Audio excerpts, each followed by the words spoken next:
Lieutenant Jack Morgan floated in the observation deck of the scout ship Venture *. The stars looked different from the edge of the solar system. His job was to listen. For 6 months, the Venture * had traveled in silence, watching and waiting.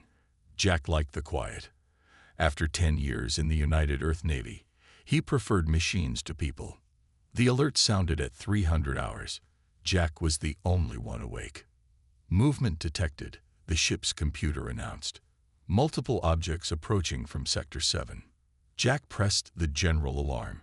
Within minutes, Captain Samantha Lee rushed onto the bridge. "Report," she ordered. "Objects entering our solar system," Jack said, pointing to the screen. 17 large vessels. Nothing like ours. Captain Lee's face went pale. First contact. The crew watched as the alien fleet slowed near Neptune's orbit. The ships were massive, shaped like flattened teardrops with glowing blue lines along their hulls. "They're broadcasting something," Jack said, adjusting his equipment. "I'm trying to decode it." For hours, Jack worked with the computer to understand the signal. The others watched nervously. No one had prepared for this moment, despite all the training. "I think I've got it," Jack finally said. "It's a greeting. They call themselves the Thoraxians." The message was simple.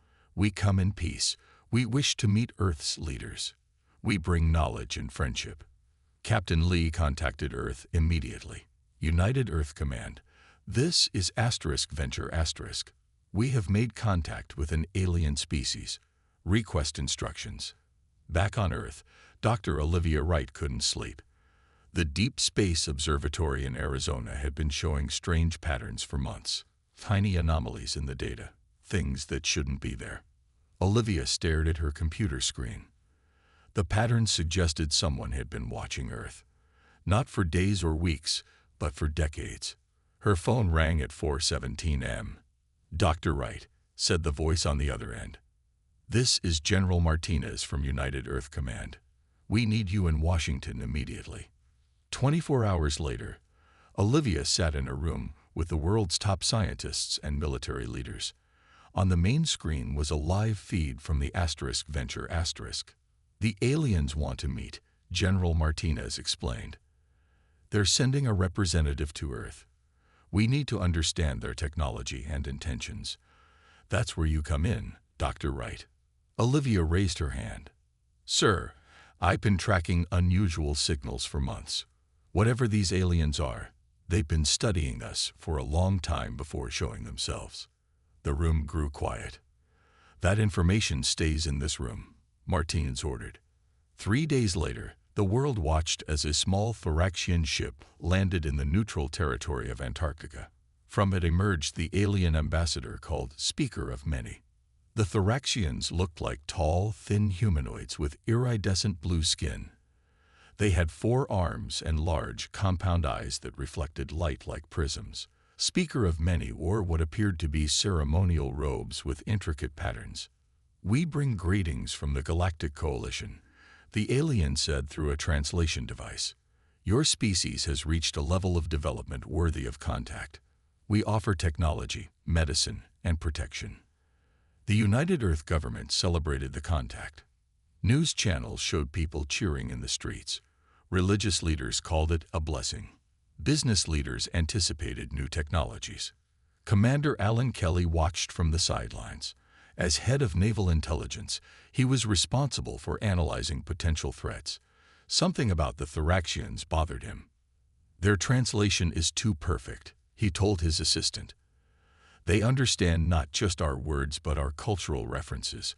That's not possible without extensive study." While the world welcomed the aliens with open arms, Kelly began his own investigation. He requested the original transmission data from the Venture * and spent days analyzing it. "There's a secondary signal embedded in their communications," he discovered. "It's subtle, almost undetectable." Kelly took his findings to Admiral Wilson, his superior officer. "You're saying they're hiding something?" Wilson asked. "I'm saying we should be cautious," Kelly replied. "They're offering us everything we want." "Why?" What do they get from this arrangement? The Admiral frowned. Don't rock the boat, Commander. The President is about to sign a historic alliance. Your concerns are noted, but keep them to yourself for now. 2 weeks after first contact, humanity officially joined what the Thoraxians called the Galactic Coalition. The aliens promised to share technology that would end disease, hunger, and energy shortages. As the world celebrated, Jack Morgan returned to Earth aboard the Venture *. He met Dr. Olivia Wright at the landing site. 6 months passed since first contact. Life on Earth changed fast. Thoraxian technology appeared everywhere. Their medical devices cured diseases doctors had fought for decades. Their energy systems made electricity cheap and clean. People loved the aliens. But strange things started happening. Greg Faulkner ran the mining colony on Mars. He noticed changes in the work orders. His teams dug in new places, looking for minerals nobody had asked for before. I don't remember approving this, Greg told his assistant, showing her the papers. You signed it last week, she said, looking confused. Greg stared at his signature. It looked real, but he had no memory of signing anything. Similar stories came from other colonies. People forgot things. Workers changed jobs without knowing why. And everywhere, the Thoraxians built cultural exchange centers, tall blue buildings where humans went to learn about alien history. Commander Alan Kelly collected these reports. His small office in Washington, D.C. had become a center for what he called inconsistencies. Maps covered the walls, showing where memory problems happened most. Look at this pattern, Kelly told Dr. Susan Wells, a scientist who studied alien biology. The memory issues always start near their cultural centers. Susan nodded. I've noticed something in their medical technology too. The devices collect more data than they need to treat patients. Kelly's suspicions grew stronger when a mining ship brought unusual samples from Europa, Jupiter's moon. The crew reported finding Thoraxians taking ice cores and soil samples far from official research sites. When Kelly brought his concerns to the United Earth Government Council, they dismissed him. Commander Kelly, these aliens have brought us nothing but benefits. The council president said, your evidence is just confusion and misunderstanding. After the meeting, Admiral Wilson called Kelly to his office. You're making powerful people uncomfortable, Wilson said. I'm placing you on leave. Go home.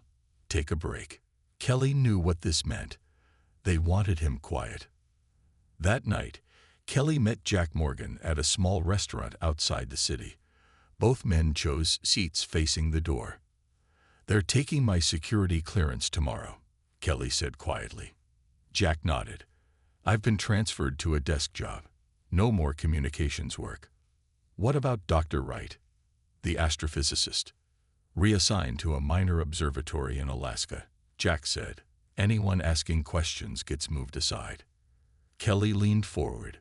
We need to create our own network. People we trust who can watch and report back.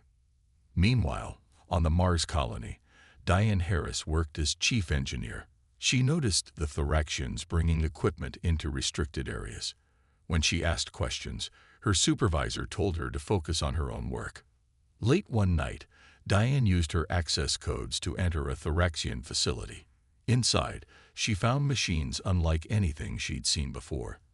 They hummed with energy, creating patterns of light that pulsed like heartbeats. Diane took pictures with her personal device. As she turned to leave, she heard voices. 2 Thoraxians entered, speaking their own language. Diane hid behind a large container. The humans remained partially resistant, one said in their clicking language. The influence centers are not performing at expected efficiency. Increase the output, the other replied. Their neural patterns are unusual but will adapt. 17 previous species confirmed this approach works, given sufficient time. Diane didn't understand their words, but her device recorded everything. She slipped out when they left and sent the recording to the only person she trusted, her old academy friend, Alan Kelly. Kelly received the message while meeting Dr. Susan Wells at her lab. Susan had been analyzing Thoraxian medical technology in secret. I think I know what these cultural centers really do, Susan said, showing Kelly her findings. They emit low-level psionic fields, energy patterns that can influence thoughts and memories. Kelly's face darkened. Mind control. More like subtle suggestion, Susan explained. They make humans more accepting, less questioning. Kelly showed her Diane's recording. Susan connected her computer to translate. 17 previous species, Susan whispered after hearing the translation. They'd done this before. Kelly nodded grimly. We're being conquered, but so slowly we don't notice. That night, Kelly, Susan, Jack Morgan, and Olivia Wright met in Susan's lab. They created a secure communication system and reached out to others they trusted, colony administrators like Greg Faulkner, engineers like Diane Harris. We need evidence no one can ignore, Kelly said, and we need to understand how their technology works. Olivia pointed to star charts. There's a Thoraxian outpost on Europa they don't talk about. If they're hiding something, it might be there. Jack Morgan's small ship approached Europa quietly. He had borrowed the vessel using old Navy contacts who didn't ask too many questions. The ice moon glowed white against the darkness of space, with Jupiter's massive form looming behind it. Approaching coordinates, Jack said into his secure communicator. Only Kelly and Olivia could hear him. I see the outpost.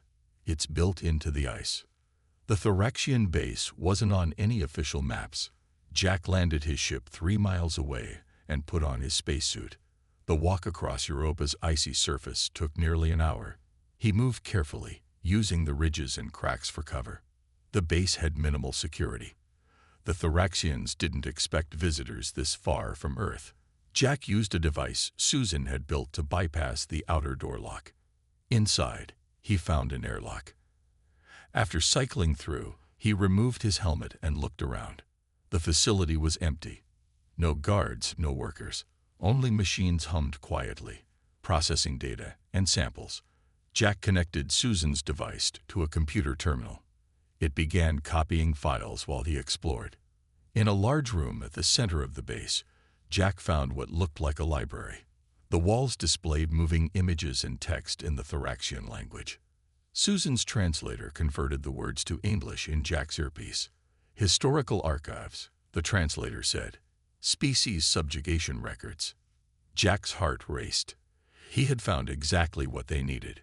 The archives detailed how the Thoraxians had conquered 17 other species across the galaxy.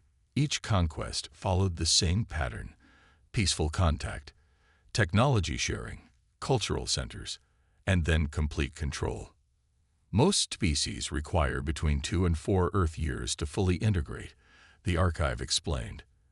Emotional species present unique challenges but can be managed with proper psionic adjustment. Then Jack found something that made his blood run cold. A special file labeled Humanity Threat Assessment. Humans represent a Category 1 threat potential, the file stated. Their historical records show extreme resilience and unprecedented violence when threatened. Unlike other conquered species, humans could potentially destroy Thoraxian forces if provoked directly. Gradual subjugation is the only safe approach. They feared humans. The mighty Thoraxians were afraid of what humans might do if pushed too far. Jack downloaded everything. As he finished, alarms suddenly blared. He had triggered something, maybe a hidden sensor. Jack grabbed the device and ran for the exit. 2 Thoraxian guards appeared, their 4 arms holding weapons. Jack ducked behind a large container. The guards fired, hitting the wall behind him. Jack pulled out his own weapon and fired back, hitting one guard in the shoulder. The alien fell, making high-pitched clicking sounds. Jack ran for the airlock, sealing it behind him. Outside, he sprinted across the ice toward his ship. Behind him, the base doors opened. More guards emerged. A beam of energy hit the ice near Jack's feet, sending up a spray of frozen water. Jack reached his ship and frantically started the launch sequence. The engines roared to life just as the Thoraxians reached firing range. Energy beams struck the ship's hull as it lifted off. Warning: Hull breach in cargo section, the computer announced. Losing pressure. Jack sealed the cockpit and pushed the engines to maximum. The ship broke free of Europa's weak gravity, but warning lights flashed across the control panel. The damage was severe. He wouldn't make it back to Earth. Mayday, Jack transmitted on the secure channel. This is Morgan. I have the data, but my ship is critically damaged. For hours, Jack drifted through space, conserving oxygen and power. His ship's systems failed one by one. Just as the last oxygen reserves dwindled, another ship appeared. Jack, this is Olivia. Hold on, we're coming for you. Dr. Olivia Wright had taken a research vessel when she heard Jack's distress call. Her small team pulled Jack's nearly frozen body from the dying ship. They also recovered the precious data device. Back on the research ship, Jack slowly regained consciousness. Olivia sat beside him, studying the files he had recovered. Jack, this is incredible, she said. The Thoraxians have tried this 17 times before, but there's something else. According to their own research, human brains are different. Jack sat up weakly. Different how? Our neural patterns shift constantly. The Thoraxians can influence us temporarily, but our brains eventually adapt and resist. That's why they're increasing the power of the cultural centers. They're running into limitations they didn't expect. On Earth, strange things were happening. Young children drew pictures of fighting the blue people in art class. Poets wrote about feeling foggy-headed, then suddenly clear. Musicians composed songs that made people question their happy feelings about the aliens. Greg Faulkner stood in the main square of the Mars colony, facing 6 Thoraxian officials. Behind him stood 500 miners and their families. The cold Martian wind blew red dust across the scene. We won't build another cultural center, Greg said firmly. The last one made my people sick. Headaches, confusion, memory problems. The lead Thoraxian, Sub-Speaker Nexus, tilted his blue head. His 4 arms moved in what humans now recognized as a gesture of impatience. Administrator Faulkner, the centers are necessary for proper cultural exchange, Nexus said. Earth government has approved 3 new facilities for your colony. Greg crossed his arms. Mars colony has some independence. We vote on major construction projects. My people voted no. The crowd behind Greg murmured in agreement. Many wore small devices clipped to their shirts. Susan Wells' psionic blockers, secretly distributed by the Resistance. Nexus conferred with the other Thoraxians in their clicking language. Then he turned back to Greg. Your resistance is regrettable, but perhaps a demonstration will help others understand the consequences of defiance. It happened so quickly no one could react. Nexus pulled out a weapon and fired. A beam of blue energy hit Greg in the chest. He fell to the ground, dead instantly. The crowd gasped. Children screamed. Nexus spoke calmly into the shocked silence. The cultural center will begin construction tomorrow. Workers will report as assigned. The Thoraxians left, walking calmly past Greg's body. For a moment, no one moved. Then a woman knelt beside Greg, closing his eyes gently. She looked up at the crowd, tears streaming down her face. They killed him, she said, just like that. They killed him for saying no. Something broke in that moment. The careful mask the Thoraxians had worn for 3 years shattered.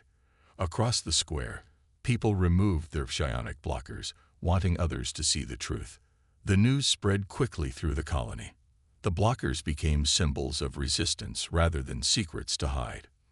News of Greg's murder reached Earth through the Resistance Network. Commander Kelly received the message while meeting with resistance leaders in an old bomb shelter beneath New York. This changes everything, Kelly said. They've shown their true face. Jack Morgan nodded grimly. The archives I found on Europa said this happens with every species. There's always a moment when the Thoraxians decide subtlety isn't working. Then they switch to force. Olivia Wright pulled up data on her tablet. Our network has grown to over 10,000 confirmed members. We have cells on every colony and major Earth city. Activate them all. Kelly ordered. It's time. Within hours, resistance members across human space implemented plans they had prepared for months. Susan Wells' psionic blockers were distributed openly now. People woke from their compliant state like coming out of a fog. The horror of what had happened, how they had been manipulated, spread through the population. On the moon colony, miners seized control of the main dome. On Earth, protesters surrounded Thoraxian facilities. Some cultural centers were broken into, their psionic equipment destroyed. The Thoraxians responded quickly. Speaker of Many addressed Earth on all channels. It is with great disappointment that we must acknowledge humanity's failure to integrate peacefully, the alien leader said.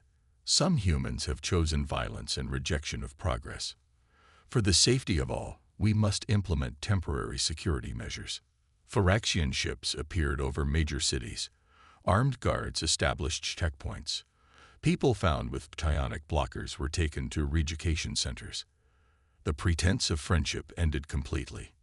In Washington, D.C., Thoraxian guards surrounded the United Earth Government building. Speaker of Many announced the formation of a cooperative transition authority that would govern until stability returns. Commander Kelly watched the announcement from the resistance headquarters. Around him, people who had been fighting alone for years finally saw their warnings validated. They're showing what they've always been, Kelly told his team. Conquerors. But they made a critical mistake. What's that? Asked Diane Harris, who had escaped Mars colony with technical plans of Thoraxian facilities. Kelly pointed to screens showing protests erupting worldwide. They thought humans would be easier to control through fear than through manipulation. They don't understand us at all. Jack Morgan looked at the images of people fighting back against armed aliens with whatever they had. Tools, vehicles, bare hands. The archives were right, Jack said quietly. They should have been afraid of provoking us. 3 months after Greg Faulkner's death, the human resistance had transformed from hidden groups into an open movement. The Thoraxians controlled the major cities and spaceports, but they couldn't be everywhere at once. Commander Kelly moved his headquarters to the Appalachian Mountains. The old military bunker hidden beneath the forest provided safety from Thoraxian scanners. Inside, 200 people worked around the clock, coordinating resistance cells across Earth and the colonies. Their biggest advantage is their ships, Kelly explained during a strategy meeting. We need to capture their technology to have any chance of winning. Jack Morgan pointed to a map of the solar system. The Thoraxians have a major communications hub on Ganymede. If we could take it, we could tap into their entire network. Olivia Wright nodded. My team has studied their ship designs. The Thoraxians rely on centralizing everything. One hub controls many systems. Kelly looked around the room. This mission is volunteer only. The risk is extreme. Jack stood up first. I'll lead it. Olivia rose next. I know their systems better than anyone. I need to go too. 20 others volunteered. They prepared for 2 weeks, studying Thoraxian patrol patterns and practicing with captured alien weapons. Susan provided each team member with an advanced disruptor that could interfere with Thoraxian communications and weapons. The night before the mission, Jack couldn't sleep. He walked through the quiet bunker until he found Olivia still working in the lab. Shouldn't you be resting? He asked. Olivia looked up from her computer. I found something interesting in the Yoruba files. The Thoraxians have conquered 17 species, but they failed with 3 others. Jack sat down. Failed. How? The successful species fought differently. They didn't try to match Thoraxian technology directly. They adapted, used unconventional tactics. Olivia showed Jack the files. The Thoraxians think like a hive. They expect enemies to behave logically, predictably. They don't understand human creativity or our willingness to sacrifice for each other. The next morning, 3 small ships left Earth under cover of a magnetic storm. They used minimal power, drifting through space to avoid detection. The journey to Jupiter's moon, Ganymede, took 11 days. As they approached the massive gas giant, Thoraxian patrol ships appeared on their sensors. "They've spotted us," the pilot of Jack's ship reported. "No," Jack said, watching the patrol's movement. "They're following standard search patterns. They haven't seen us yet." The 3 human ships slipped past the patrols and landed on Ganymede's dark side. 50 resistance fighters in spacesuits moved across the icy surface toward the Thoraxian communication hub, a massive dish array surrounded by low buildings. "Remember," Jack told the team through his helmet comm, "we need to take this facility intact. Use Susan's disruptors to disable, not destroy." The attack began at what would be midnight on Earth. The first team created a diversion by setting off explosives at the facility's power generators. As Thoraxian guards rushed to respond, Jack, Olivia, and 15 others entered through a maintenance airlock. Inside, they moved quickly through the corridors. The disruptors worked perfectly, shutting down Thoraxian weapons and communication devices. Within 20 minutes, they reached the central control room. 6 Thoraxian technicians raised their 4 arms in surrender when the humans burst in. Jack was surprised. He had never seen a Thoraxian surrender before. "Secure them," Jack ordered, then turned to Olivia. "Can you access their network?" Olivia sat at the main control panel. "Give me 10 minutes." While Olivia worked, Jack explored the facility. In one room, he found hundreds of screens showing feeds from Earth and the colonies. The Thoraxians had been watching everything. Another room contained files on human biology and psychology. "Jack." Olivia's excited voice came through his comm. "I'm in their network. You need to see this." Back in the control room, Olivia displayed her findings on the main screen. The Thoraxians grossly underestimated humans. Listen to this report from their high command. The screen showed a Thoraxian military leader speaking. "Human resistance exceeds all projections. They adapt our technology faster than any previous species.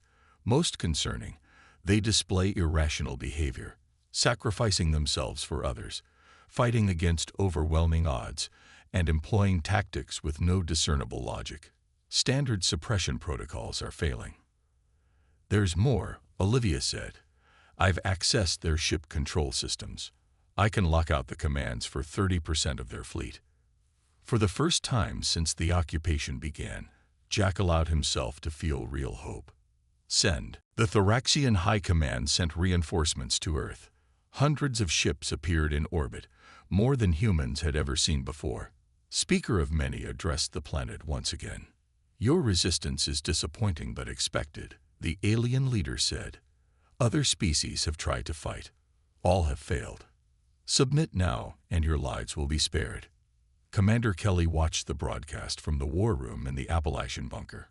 Around him, resistance leaders from across Earth and the colonies gathered via secure channels. "They're scared," Kelly told the group. "The High Command wouldn't send this many ships if they weren't worried." Diane Harris, now leading the Mars resistance, nodded on her screen. "The miners have taken control of 3 Thoraxian bases on Mars. We're finding weapons and ships they had hidden away." Similar reports came in from the Moon, Europa, and 5 other colonies. Humanity was pushing back everywhere. "It's time for Operation Thunderclap," Kelly announced. "We strike all major Thoraxian installations simultaneously. Diane, is your special project ready?" Diane smiled. "Ready and waiting. The Thoraxians never imagined we could repurpose mining equipment this way." For weeks, Diane had secretly converted massive mining drills into weapons. The Thoraxians had let humans keep mining because they wanted the resources. Now those tools would become humanity's advantage. Jack Morgan and Olivia Wright had returned from Ganymede with captured Thoraxian ships. They taught human pilots how to fly them. Susan Wells had modified her disruptors into larger devices that could affect entire Thoraxian bases. Operation Thunderclap began at dawn. Across Earth and the colonies, humans attacked Thoraxian facilities simultaneously. The aliens were caught off guard. They had expected humans to work separately, not coordinate across the entire solar system. On Mars, Diane led miners driving massive drilling machines straight through the walls of the main Thoraxian fortress. The aliens had energy shields to stop weapons, but nothing to stop the sheer physical force of mining equipment. On the Moon, resistance fighters used the low gravity to their advantage, making impossible jumps and attacking from directions the Thoraxians didn't expect. On Earth, Kelly directed attacks on 50 Thoraxian bases at once. Susan activated her large-scale disruptors, shutting down alien communications and weapons.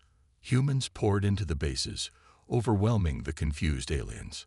Jack Morgan led the most important mission, an attack on the Thoraxian command ship orbiting Earth. Using the captured ships from Ganymede, Jack's team approached disguised as returning Thoraxian patrols. "Stay calm," Jack told his crew as they docked with a massive command ship. "The Thoraxians will see what they expect to see."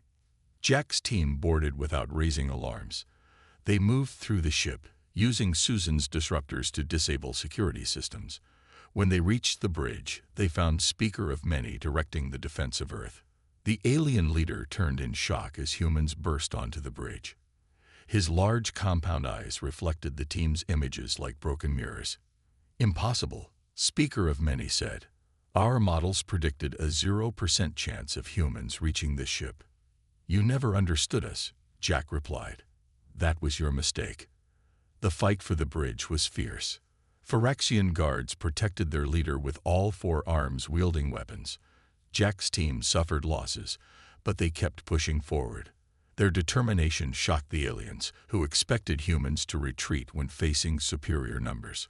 Jack was hit in the shoulder by an energy beam, but kept fighting. He reached Speaker of Many and held a disruptor to the alien's head. "Order your forces to stand down," Jack demanded. For a moment, Speaker of Many hesitated. Then, seeing the fury in Jack's eyes, the alien leader gave the order. The Thoraxian guards lowered their weapons. Jack contacted Kelly. "Command ship secured. We have Speaker of Many." Across the solar system, the tide turned. Human determination combined with captured Thoraxian technology created an unstoppable force. The aliens had expected humans to fight conventionally, to give up when outgunned. Instead, humans used creativity, adapted quickly, and never stopped fighting. By sunset, humans controlled most major Thoraxian installations on Earth. The alien reinforcement fleet remained in orbit, receiving conflicting orders from their captured leader. In the Appalachian bunker, Kelly received reports of victory after victory. Moon colony secured. Mars colony liberated. Europa outpost captured intact. For the first time in years, Kelly allowed himself a small smile. The Thoraxians thought they knew what they were dealing with. He told his staff. They had no idea. Speaker of Many sat across from Commander Kelly in what was once the United Earth Government Council chamber. The alien leader's blue skin looked dull, his 4 arms limp at his sides. Behind Kelly stood Jack Morgan, Olivia Wright, Susan Wells, and Diane Harris. "You have achieved what no species has managed in 300 cycles," Speaker of Many said. "The High Command expects you to destroy us completely." Kelly leaned forward. "Is that what you would do?" The alien's compound eyes shifted, reflecting light in strange patterns. "It is what we have always done. Victory means survival. Defeat means extinction." "That's where you misunderstood humans from the beginning," Kelly replied. "We don't want to destroy you. We want you to leave us alone." For 2 weeks, negotiations continued. The Thoraxian fleet remained in orbit, weapons ready but not firing. On Earth and the colonies, humans held thousands of Thoraxian prisoners but treated them humanely. Jack and Olivia continued studying the data from the command ship. They discovered that the Thoraxian homeworld was facing problems of its own: resource shortages, political divisions, and growing resistance to endless conquest.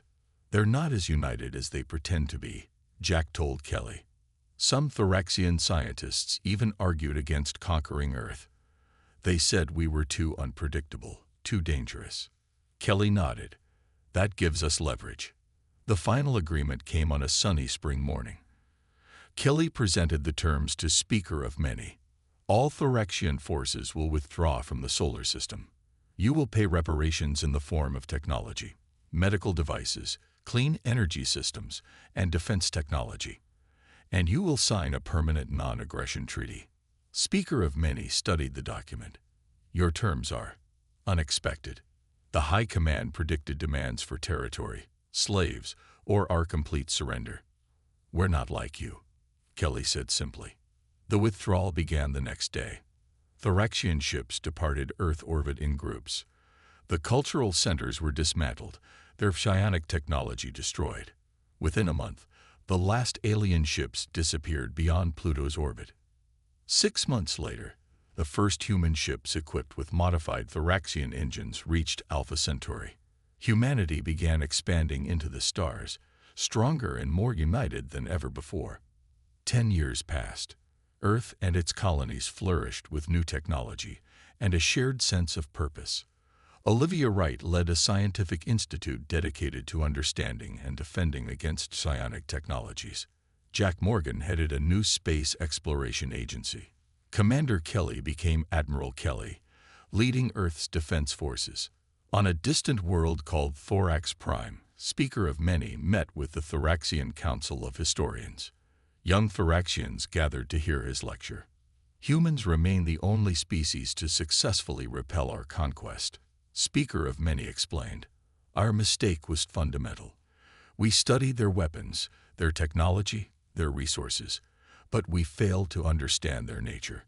The young aliens clicked questions. Speaker of Many continued. Humans appeared divided, chaotic, and inefficient. This led us to believe they were weak.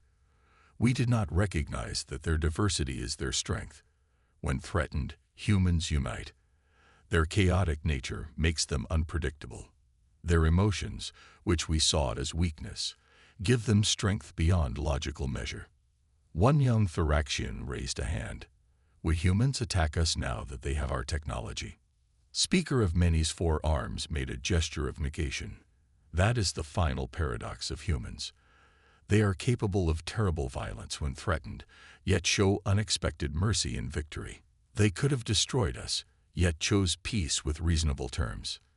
In the decades that followed, humanity expanded to dozens of star systems. They encountered other alien species, some friendly, some hostile. The knowledge gained from the Thoraxian occupation helped them navigate these new relationships with wisdom. The story of Earth's resistance became legend across the galaxy. Other species spoke in hushed tones about the hidden fury, the seemingly peaceful humans who transformed into unstoppable warriors when provoked. Jack Morgan, now an old man, sat with his grandchildren on a porch overlooking the rebuilt Washington, D.C. One child asked him, "Grandpa, were you scared when you fought the aliens?" Jack smiled. "Of course I was scared. We all were. But being brave doesn't mean you're not afraid. It means you do what needs to be done anyway." "Will the Thoraxians ever come back?" another child asked. Jack looked up at the stars appearing in the evening sky. "I don't think so. They finally understood something important about humans." "What's that, Grandpa?"